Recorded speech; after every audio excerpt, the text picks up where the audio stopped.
Good morning everyone. कैसे हो आप सब? होप सो कि अच्छे होंगे। आपकी प्रिपरेशन बहुत ही अच्छी चल रही होगी। आपको पता है कि एसबीआई क्लर्क और आईबीपीएस क्लर्क की आपको daily to do list provide होती है आज अ डेट 25 यानी कि 25 अगस्त। ये to do list beginner aspirant and repeater aspirant दोनों के लिए होती है। तो हम देखते हैं कि हमें क्या क्या पढ़ना है। सबसे इंपॉर्टेंट होता है कैलकुलेशन के लिए क्यूब है, स्क्वायर है, टेबल है, परसेंटेज ऑफ फ्रैक्शन है, कैलकुलेशन है, ऑड नंबर है, प्राइम नंबर है, इवन नंबर है। ये सारे जितना भी आपको डेली प्रैक्टिस करना होता है, चाहे वो रिपीटर है चाहे वो बिगनर है, क्योंकि ये चीज़ें हमें बहुत ही इंपॉर्टेंट है और करनी ही पड़ती हैं। तो इनको 15-20 मिनट आप अगर लगाते हो डेली तो आपका ये जो टाइम है ये वेस्ट नहीं जाएगा। इससे बहुत चीज़ें इंप्रूव होने वाली हैं। ठीक है, डेली आपको ये चीज़ें करनी ही चाहिए। इसी के लिए एक वैसे शो भी आता है वार्म मैथ के नाम से, नवनीत सर जो है वो लेते हैं अड्डा 247 पे। सुबह 6 बजे आप लाइव इसमें जुड़ सकते हो। सुबह 6 बजे 6 AM पे आपको डेली जो है अड्डा 247 पे नवनीत सर लेके आते हैं। कैलकुलेशन के लिए ही होता है, उसका कोई एपिसोड नहीं है। कोई भी आप देख सकते हो और डेली लाइव भी देख सकते हो, रिकॉर्डेड भी देख सकते हो, कोई वैसा नहीं है। लेकिन सुबह सुबह देखते हो तो माइंड से जो है चीज़ें बहुत जल्दी आती हैं और बहुत ही अच्छा शो होता है वो। इसके बाद हम देखते हैं कि हमें क्या करना है। क्वांट में सबसे पहले बात करते हैं बिगनर की। तो बिगनर को क्या क्या करना है? आज बिगनर को सिंप्लीफिकेशन करना है, 20 क्वेश्चन रॉन्ग नंबर करना है, 20 क्वेश्चन अप्रोक्सीमेशन। ओवरऑल बात की जाए तो स्पीड मैथ का पोर्शन आपको डेली करना पड़ेगा, क्योंकि कलर की बात करते हैं, कलर की टू डू लिस्ट है, कलर के पेपर लगे हुए हैं। तो उसके लिए जो है वो ज़्यादातर स्पीड मैथ का काम होता ही है। तो स्पीड मैथ आपको करना पड़ेगा अच्छे से, इसलिए स्पीड मैथ डेली इसमें लिखा होता है। तो इसलिए आपको डेली जो है वो करना पड़ेगा। पर प्रैक्टिस लेक्चर आपको करना है वाईटी से। अगर आप प्रैक्टिस लेक्चर करते हो तो आपको स्पीड मैथ ये आप सेल्फ भी करते हो, और साथ में प्रैक्टिस लेक्चर में भी होंगे तो टाइम टू टाइम चीज़ें होंगी। इसलिए प्रैक्टिस लेक्चर भी बहुत जरूरी है, और प्रैक्टिस लेक्चर आपको यूट्यूब पे आराम से मिल जाता है अड्डा 247 पे। सुबह भी प्रैक्टिस सेशन चलते हैं और शाम को भी चलते हैं। तो आप कोई एक टाइम डिसाइड कर सकते हैं कि आपको कब करना है। वैसे तो 6 बजे भी, शाम को 6 बजे इंग्लिश का चलता है, 7 बजे क्वांट का चलता है, और 8 बजे जो है वो रीजनिंग का चलता है। ये शाम की बात है, रात की।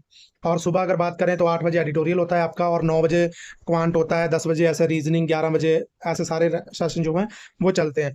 तो आप चाहे सुबह वाली टाइमिंग से देख सकते हो प्रैक्टिस लेक्चर, चाहे शाम वाली टाइमिंग से देख सकते हो। अगर आप किसी अदर टीचर से देखते हो तो भी आप अपना डिसाइड करके एक चीज़ रख लो। लेकिन प्रैक्टिस सेशन जो है बहुत ज़रूरी है, वहाँ आपको बहुत चीज़ें सीखने को भी मिलती हैं साथ में, और बहुत सारी प्रैक्टिस भी होती है। एजस आपने कॉन्सेप्ट क्लियर कर लिया है तो एजस के 20 क्वेश्चन आप प्रैक्टिस करोगे, क्योंकि प्रैक्टिस करना बहुत ही ज़्यादा ज़रूरी है। अब हम बात करते हैं रिपीटर की। रिपीटर को क्या करना है? तो रिपीटर को जो है उनका ऑल जो सिलेबस है वो तो कंप्लीट ही होता है, सिर्फ रिवाइज ही चीज़ें करनी होती हैं। तो काफ़ी सारा रीजन रिवाइज हो चुका है। तो अप्रोक्सीमेशन करने हैं 30 क्वेश्चन, आपको रॉन्ग नंबर करना है 20 क्वेश्चन, क्वाड्र करनी है, क्वाड्रेटी तो करना ही है, डी आई आपको करनी है मेंस की। आपको डेली जो है वो मेंस पे आपको ध्यान देना है। मेंस को आपको मतलब 3 to 4 हाउस या 2 to 3, यानी कि या तो 2 से 3 घंटे दे सकते हो, या 3 से 4 घंटे, जैसे आपके पास टाइम है वैसे आप ऐसे टॉपिक पे दो। जैसे आपने आज 3-4 घंटे जो है खाली डीआई करी है, कल आप 3-4 घंटे जो है वो रीजनिंग मतलब कि कर रहे हो, अर्थमेटिक कर रहे हो। ऐसे अल्टरनेट डे पे चीज़ों को लेके जाओ, और रीजनिंग करो, अर्थमेटिक करो। ठीक है, ऐसे आज डीआई करी है, कल को रीजनिंग की पजल उठा लो अच्छी खासी। वैसे तो पजल वगैरह का भी पोर्शन मैं अभी बताने वाला हूँ, लेकिन ये चीज़ें आपको ऐसे करनी जरूरी है। ठीक है, प्रैक्टिस सेशन आप अगर देख लोगे तो आपका प्री का सारा सारा पार्ट जो है वो कवर होने वाला है। अगर आपकी अच्छी कमांड है तो आप ये ना भी अगर डेली करो, अल्टरनेट डे पे भी कर लो सेल्फ प्रैक्टिस, ये वाली ना करो। और ये वाली प्रैक्टिस जो है ये प्रैक्टिस लेक्चर देख लो, और सेक्शनल मॉक लगा लो, और मेंस पे काम कर लो, तब भी आपकी चीज़ें कवर हो जाएंगी। इसको वीक में 2 बार कर लो और अच्छे खासे क्वेश्चन जो है वो प्रैक्टिस हो जाएंगे, कोई दिक्कत वाली बात नहीं है। इसको डेली करना भी मैंडेटरी नहीं है। अगर आप ये प्रैक्टिस लेक्चर और सेक्शनल मॉक लगा रहे हो, अगर आपकी कमांड ये इन टॉपिक पे अच्छी है तो, वैसे तो कमांड इन पे अच्छी होनी चाहिए, डेली इसको प्रैक्टिस करना। लेकिन अगर आप ये प्रैक्टिस लेक्चर देख रहे हो तो आपको इसमें बहुत सारी चीज़ें मिल जाएंगी, इसमें ये सारा कुछ मिलने वाला है, तो इसलिए आपको इनकी ज़्यादा नीड नहीं रहेगी। और इस हिसाब से आप कर सकते हो, डेली नहीं है, प्रेशर नहीं है कोई भी। इसको भी करना है, इसको भी करना है, लेकिन मेंस को लेके चलना ही पड़ेगा। इसके बाद बात करते हैं रीजनिंग की। रीजनिंग में क्या क्या करना है? रीजनिंग में पहले रिपीटर की बात, बिगनर की करते हैं। बिगनर को क्या क्या करना है? बिगिनर को करना है सैलोगिज्म 20 क्वेश्चन करने हैं, इनक्वालिटी 20 क्वेश्चन करने हैं, ब्लड रिलेशन 20 क्वेश्चन करना है, डायरेक्शन डिस्टेंस 20 क्वेश्चन करना है, और सेक्शनल मॉक एक लगाना है, क्योंकि आपने पजल भी कर लिया है और सिटिंग भी कर लिया है। अब आपको थोड़ा टाइमिंग के साथ खेलना पड़ेगा, ताकि आप अच्छे से काम, आपको पता चले कि कैसे पेपर आता है और कैसे कैसे सॉल्व चीज़ें होती हैं, क्या आपसे सॉल्व हो रहा है क्या नहीं हो रहा है। और साथ में एक प्रैक्टिस लेक्चर आपको लगाना है, यहाँ पे लिखा नहीं है, मैं लिख देता हूँ। प्रैक्टिस लेक्चर लगाना बहुत ही इंपॉर्टेंट है, क्योंकि प्रैक्टिस लेक्चर लगाओगे तो आपके ये सारे जितने भी टॉपिक हैं, ये और चार कम से कम 4 पजल उसमें आपकी प्रैक्टिस हो जाएंगी। तो आपको बहुत ही जरूरी है वो चीज़ें करनी जिससे आपकी ज़्यादा ज़्यादा कमांड बढ़ पाए। और साथ में कॉन्सेप्ट अगर क्लियर नहीं है किसी चीज़ में, तो इस प्रैक्टिस सेक्शन में जो है कॉन्सेप्ट भी क्लियर होता है। और साथ में बच्चे जो है ज़्यादा से ज़्यादा लाइव कोशिश किया करो ये लगाने की, क्योंकि अगर आप ये लाइव लगाते हो तो आपको साथ में बच्चों का भी देखता है कंपटीशन की कितनी जोर से कोई आंसर दे रहा है, कितने बच्चे जुड़ रहे हैं, कितना जल्दी जल्दी बच्चे जो है आंसर देख रहे हैं। तो आपका वो मन में होता है, कॉन्फिडेंस होता है कि हाँ नहीं मुझे भी करना है, और थोड़ा सा होगा कि जल्दी जल्दी करना है। तो इस बहुत फर्क पड़ने वाला है। ठीक है, इसके बाद बात करते हैं रिपीटर की। तो रिपीटर को क्या करना है, मेंस पजल पे काम करना है 2 to 3 hours। ठीक है, यानी कि 3 घंटे आपको जो है वो काम करना पड़ेगा, मेंस की पजल पे अच्छे से काम करना है। और साथ में एक मिसलिनियस टॉपिक सेलोगिज्म मेंस पे काम करना है 1 घंटा। 1 घंटा आप आराम से काम कर सकते हो इस पे। ठीक है, 1 आवर काम कर सकते हो आराम से। और प्रैक्टिस लेक्चर आप देखोगे तो आपका प्री का पार्ट जो है सारी प्रैक्टिस आपकी हो जाएगी। साथ में आप सेक्शनल मॉक लगाओगे प्री का, तो आपकी बहुत ही अच्छी प्रैक्टिस होने वाली है। ठीक है, ऐसे ही सभी करते हैं। अभी जितने भी टाइम बचे हैं, जितना टाइम बचा है पेपर को, उस टाइम पे यही काम हमें करना है, और अच्छे से काम करेंगे तो बहुत कुछ होने वाला है। फिर हम रीडिंग की बात करते हैं कि रीडिंग में क्या क्या करना है, मतलब इंग्लिश में क्या क्या करना है। इंग्लिश में रीडिंग तो आपको करनी है, वोकैब आपको करनी ही पड़ेगी, एडिटोरियल भी करना है। ये 3 चीज़ें आप कभी स्किप नहीं कर सकते, ना ही इनको अल्टरनेट डे पे डाल सकते हो, ये डेली डेली आपको करना है।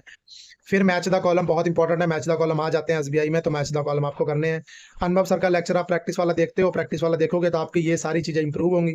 जितनी भी चीज़ें ये सारी चीज़ें इंप्रूव होंगी, तो आपको बहुत ही जरूरी है कि आप अनुभव सर का देखो। अनुभव सर का नहीं तो प्रैक्टिस लेक्चर आप किसी का भी देख सकते हो, जो टीचर को आप फॉलो करते हो। जरूरी नहीं है कि अनुभव सर का ही करना है, किसी का भी कर सकते हो, जिस टीचर को आप फॉलो करते हो उसका आप कर सकते हो। फिर बात करते हैं रिपीटर की। तो रीडिंग एक 1 आवर, और वो कैब तो करनी है। फिर प्रैक्टिस लेक्चर आपको भी देखना है, प्रैक्टिस लेक्चर देखोगे तो बहुत ज़्यादा फायदा मिलने वाला है। जो कॉन्सेप्ट नहीं आता वो भी आ जाएगा साथ में। सेक्शनल मॉक लगाना इसलिए जरूरी है ताकि टाइमिंग के साथ हमें चीज़ें पता चले कि हम कितने अटेम्प्ट कर पा रहे हैं और कितना गलत हो रहा है, क्या कट रहा है क्या नहीं कट रहा है, सारी चीज़ें पता चल जाती हैं। और आज आपको आरसी मेंस करनी है, यानी कि आरसी जो है वो मेंस वाली करनी है। मेंस पे मूव होना ही पड़ेगा, इसलिए आपको करना पड़ेगा। 1 आवर आपको देना पड़ेगा, कैसे भी आप दोगे वो आप अपना टाइम निकाल सकते हो आराम से। फिर बात करते हैं बैंकिंग अवेयरनेस के। आपको डेली सेशन देखना ही पड़ेगा, जो कि करंट अफेयर्स का होता है। इसको स्किप नहीं नहीं करना है आपको। करंट अफेयर्स डेली देखोगे, और करंट अफेयर्स रिपीटर और बिगिनर दोनों के लिए है, दोनों को देखना है।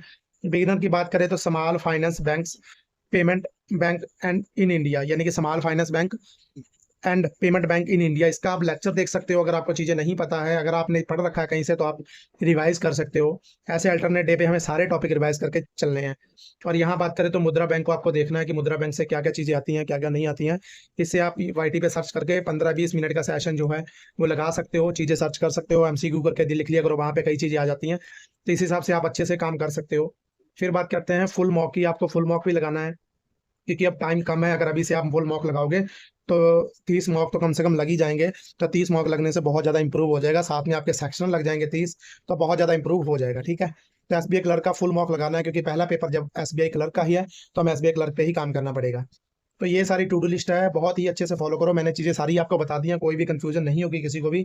और अगर आपको कंटेंट में दिक्कत हो रही है, कंटेंट लेना है तो आप ले सकते हो। आपको पता है कि हम आपको प्रोवाइड करवा रहे हैं 50 रुपीज़ में 10 puzzle set, 10 DI, 30 arithmetic, 30 speed math, English PDF, 2 RC. Valid रहेगा SBI clerk IBPS clerk exam तक। इस नंबर पे आप डीएम करके ले सकते हो, और अच्छे से टू डू लिस्ट आपको फॉलो करनी है। बहुत सारी चीज़ें हैं, आपको अच्छे से कंप्लीट करना पड़ेगा, क्योंकि दिन कम है तो हमें अच्छे से पढ़ना तो पड़ेगा। ठीक है गाइस, ऑल द बेस्ट।